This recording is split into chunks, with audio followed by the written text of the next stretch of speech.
നിങ്ങളൊരു female ഷിറ്റ്സുവിനെ made ചെയ്യാൻ ഉദ്ദേശിക്കുന്നുണ്ടെങ്കിൽ ഒരിക്കലും നിങ്ങൾ ഒരു കുഞ്ഞിനെ കൊടുക്കാമെന്നും പറഞ്ഞിട്ട് സ്റ്റാർട്ട് സർവീസും കൊടുത്തിട്ട് ഒരിക്കലും ചെയ്യിക്കരുത്. നിങ്ങൾ വൺ ടൈം പേയ്മെൻ്റ് ആയിട്ട് നമ്മൾ കഴിഞ്ഞ പ്രാവശ്യം ചെയ്തത് അങ്ങനെയാണ്. നമ്മൾ എറണാകുളത്ത് കൊണ്ടുപോയി നമ്മുടെ ഫീമെയിൽ പട്ടിക്കുട്ടിയെ 2 ദിവസം ഇട്ട്, പക്ഷേ എന്നാലും ട്രാവൽ എക്സ്പെൻസ് ഒക്കെ വന്നു കേട്ടോ. പക്ഷെ നമ്മൾ 7,000 രൂപ കൊടുത്തുള്ളൂ.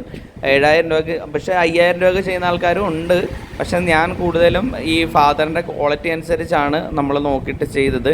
പക്ഷേ നമുക്കിപ്പം പറ്റിയ പ്രശ്നം എന്താണെന്ന് വെച്ച് കഴിഞ്ഞാൽ, നമ്മളിവിടെ ഒരു ദിവസത്തേക്ക് നമ്മൾ ആലപ്പുഴയിലൊന്ന് മെയ്റ്റ് ചെയ്യിച്ചായിരുന്നു. അത് 2ാമത്തെ പ്രാവശ്യം അവർ അവൈലബിൾ അല്ലാണ്ട് വന്ന ആ ഡേറ്റിന്. അപ്പോൾ നമുക്ക് ഈ പട്ടിയെ ആ ഫസ്റ്റ് മെയ്റ്റിൽ തന്നെ ചിലപ്പോൾ പിടിക്കുന്നവരുണ്ടാകാം, പ്രഗ്നൻ്റ് ആകുന്ന റിസൾട്ട് വരുന്നതും ഉണ്ടാകും. പക്ഷെ നമുക്കങ്ങനെ റിസ്ക് എടുക്കാൻ പറ്റാത്തതുകൊണ്ട് നമ്മൾ കൊച്ചിയിൽ കൊണ്ടുപോയിട്ട് നമ്മൾ വൺ ടൈം പേയ്മെൻറ്റ് കൊടുത്തിട്ട് ചെയ്ത്.